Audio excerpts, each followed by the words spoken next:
opens their home schedule. They're home for 3 straight games at home, starting tonight, 7 o'clock, TSU. Our practice schedule tonight, 5:15 to 7:20. Tomorrow, 3:40 to 5:35. On morning practice Thursday morning, assuming all be Thanksgiving, and then Friday, basically 4:30ish will be the final practice. And lastly, I want to invite you all to the coverage of the NCAA volleyball selection announcement.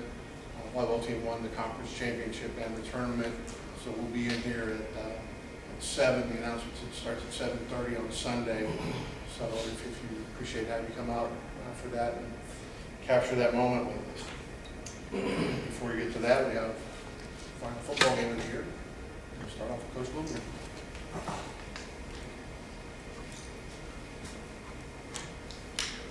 Good afternoon, everyone. On this week of Thanksgiving, I want to let you guys know I'm thankful for you all. Thankful for the way you covered our football team and supported our football team this year. As Chuck just mentioned, I want to give a shout out to Coach Jenny and the volleyball team for what they're doing. The year that they had winning the regular season championship and then winning the conference tourney and doing it with a young team. You know, the conference player of the year is a sophomore and the tournament player of the year is a freshman. So bright things on the horizon for them. We just want to wish them the best of luck representing Rice University in the NCAA tournament. Saturday night in Death Valley was a lot of what we thought it would be. Talking about the atmosphere, the bus ride in, and getting on the field, looking around, and the energy that stadium provides. What a cool venue it is. All those things lived up to our expectations, I would say. It's a great place to play a football game, and it was a great challenge for us to go in there and play those guys. A very talented football team that's well coached. And I thought the positives for us was we went in there, and for a lot of our guys, it wasn't too big for them. And they stood toe-to-toe with those guys, and they hit, and they hit, and they hit. And I thought it was a physical football game. And so those were the bright spots. A couple things that we obviously wish we could have done better. Wish we could have found a way to take it to deep water and see how the game could have turned out. But offensively, you saw some great play. Started to get the running game going a little bit more. Guys running the ball downhill, and Aston Walter and Juma. Really cool to see Juma get his first touchdown in Death Valley, and I think it's the first of many in a Rice uniform for him. So really exciting stuff. I thought D'Angelo Ellis did a nice job going up and catching a few passes. Had 3 for 66 yards, including 2 of them coming on, you know, what everybody talks about is 50-50 balls. With the ball skills D'Lo showed, they might be more like 80-20 balls for us, and we'll keep giving them those opportunities down the road. We still think of D'Lo as a corner, and he did have a tackle in the game in addition to those 3 catches, so a tackle on defense. But we're going to use him on offense. We're going to, you know, that's something that's not going to change whether he evolves into a starting corner for us next year or not. That's something that down the road D'Lo's still going to have a role, and we're excited about that. Defensively, you know, had the first drive. They kind of went down the field. We kept them in front of us for the most part, but they knocked us around a little on the first drive, and then we kind of woke up. It kind of became more what we wanted to see out of our defense. Second drive, Dylan Silcox, speed to contact, causes a fumble. Rudy Calderon's right there to jump on it and get the turnover. You know, that freshman seems like he's always around the ball, and did a very nice job for us there. Had another turnover opportunity right before the half with Brandon Douglas Dotson picking one off, but unfortunately we were offsides on that one, so that one got called back. But good to see B-Doug find the ball in his hands and get a chance to return it. Special teams wise was a bright spot for us. Again, you saw Jack Fox doing what he does. I think he had 3 kicks over 50 yards in the ball game. He now has 25 punts inside the 20 on the year, and definitely is worthy of all the consideration he's getting from the Ray Guy Award. I hope that he gets a chance to go to Atlanta and win that thing. That's my sincere hope, because I don't know that I've ever been around a more deserving specialist with all the things he does for us, even outside of punting, from the fakes to the ability to be a great holder on the PAT stuff and allow us to do all the different swing gates and huddle formations that we do. He just does so much for that group, including great leadership. And then obviously another bright spot was Hayden Tabola, going in there and making his 10th field goal of the year, stepping up in Tiger Stadium on a 51-yarder and just knocking it through the pipes. So that was great to see. So a lot of good things in that side of the ball as well. This Saturday will mark the last game for 20 seniors. Last time they will wear a Rice OWLS uniform. And obviously it's going to be an exciting time with senior day, a little pregame celebration with their family and a chance to take some photos on the field. But like I don't know if I could articulate how much I appreciate these seniors and how much they've done to help advance our mission. You know, it didn't go the way any of them wanted in terms of their senior year, and that's always disappointing. It's disappointing for everybody involved, and some of them for their career didn't go the way they wanted. But the guys that have really stood up and continued to play and play a lot and play well for us and provide great leadership, I could not thank them enough. All these guys, one of the coolest things that we can do for them is get them that Rice degree, and all 20 of these seniors will earn that Rice degree. So that's always exciting as we go forward. The thing that I would tell you about these seniors is whether they choose to pursue this game, and some of them obviously will pursue it beyond college, but whatever they choose to do, I really believe in these guys. And some of them are going to invent companies that we'll all want to invest in. So stay tuned for that. This week, talking about the game and senior day, one thing that I've really encouraged our young guys is we've got to send these seniors out the right way. We've got to pour ourselves into this and do everything we can this week to find a way to get these guys to have the best senior day possible. And the only way it's going to be a great senior day is to win the ball game. And I've really told these guys it's exactly what you're going to want the underclassmen to do on your senior day. You're going to want to go out the right way. So I expect the seniors to have the games of their lives, the best day they've ever had on a football field, and I hope these young bucks will follow their lead and lead us to victory against a very good Old Dominion team. I think Coach Bobby Wilder has done a great job in that program the entire time he's been there, bringing it up to the FBS level, and then been in the conference since 14, had a couple epic battles with Rice as you go back and read about them, and I've talked to Bobby about those. You look at their season this year, and their wins, when they're hot, they are as hard to deal with as anybody we've seen on film. From, you know, the quarterback getting extremely hot against Virginia Tech to watching a defense that flies around. I feel like I'm saying this way too many times, way too often, but one of the top sack leaders in NCAA history we're going against, you know, in number 7.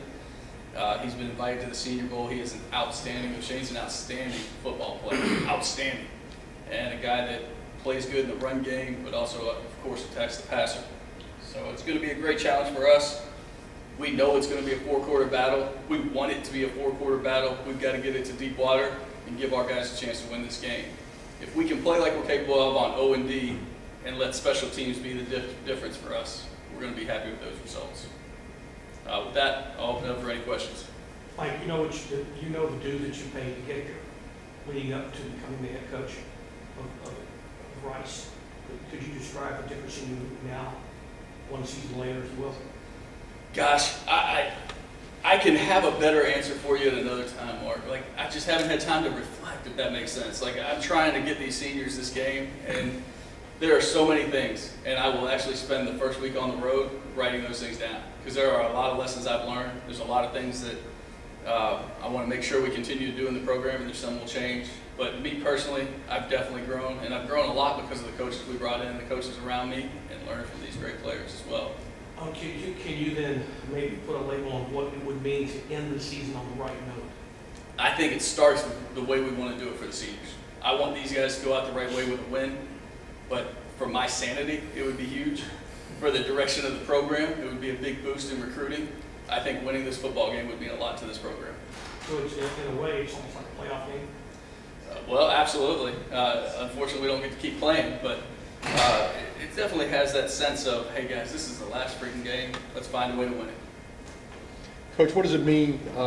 You said that 20 seniors will graduate with degrees. What does that mean in the big scheme of thing and for the university? To me, like, my mission statement is to provide these guys with every tool that they need so that they can play great football and graduate. And so it is the mission statement of this university to graduate these young men with world-class degrees, and it's exactly what I want to see for everybody who enters our program. Have you had a chance to think about when you first got here, the difference in your perception when you first got here versus what it's been? Have you had a chance to think about it at any time?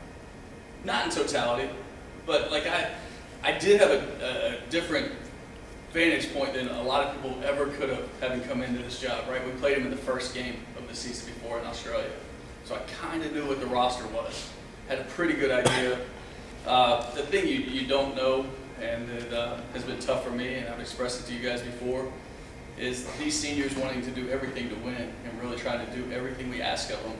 These freshmen who we hand-selected and brought in here, they seem to fall in line with these seniors and want to do things that the coaches and seniors tell them to do.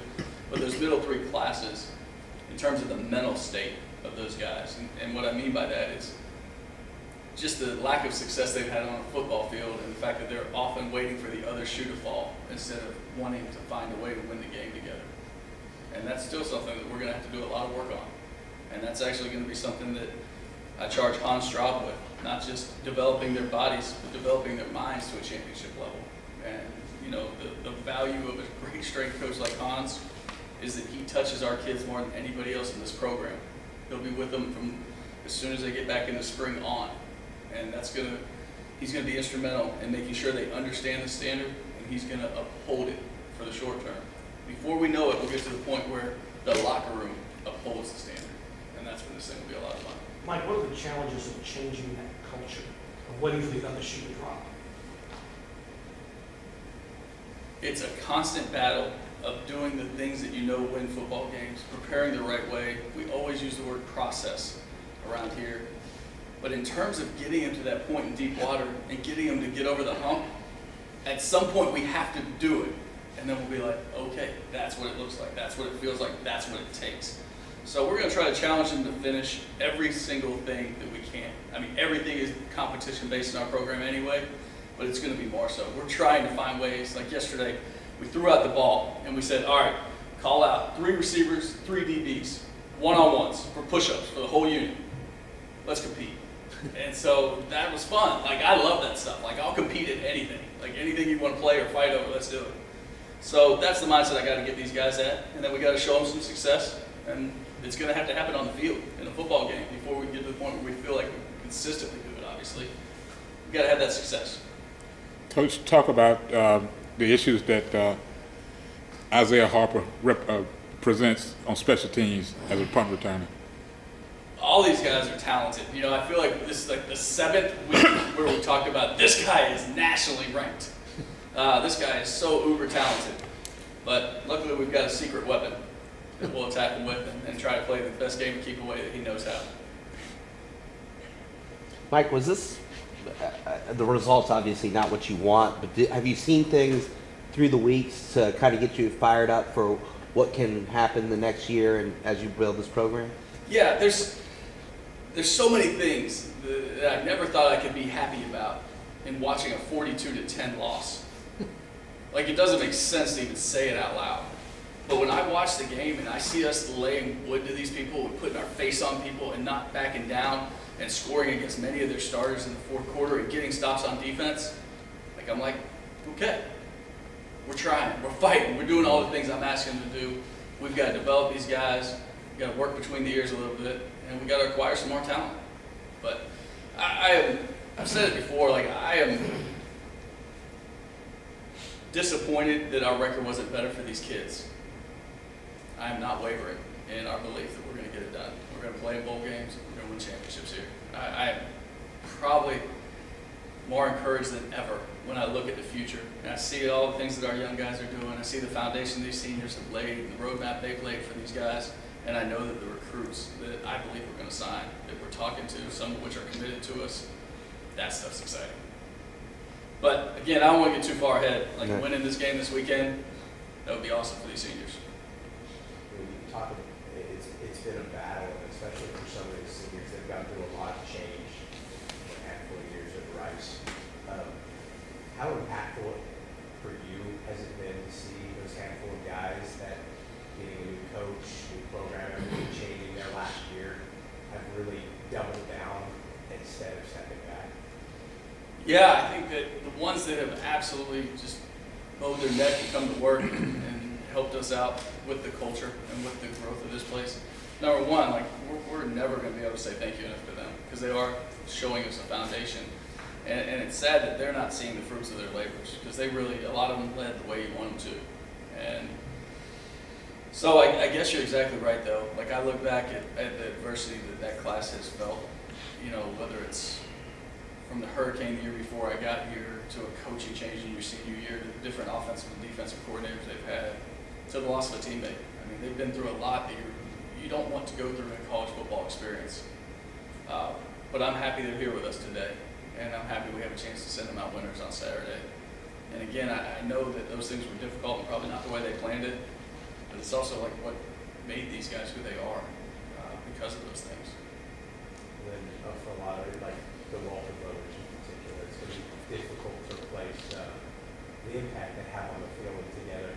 How much fun is it for you to get to see both of them running off the field, giving, you know, slap each other's hands, and you know, kind of giving the last hurrah? It's awesome. It is so awesome. It's going to be a lot of fun to see those guys out there together on Saturday. The love that they have for each other is so pure. Like, that twin magic is real, you know, and I love reading their interviews. You know, with two young boys, myself being 12 and 9, not twins, but similar in age and around each other all the time. It's like those are two great role models for them to see, like, what it's supposed to mean, what family needs. And I think that's awesome. So it's going to be a lot of fun watching those guys on Saturday. Austin will run out of the tunnel for senior day. Right now, Aston's made the decision to stay back. And so that'll be separate. Next year will be really interesting for both of them. But again, like, watching them together is really, really cool as a father. Anything else? Thanks, sir. All right, thank you all. Happy Thanksgiving.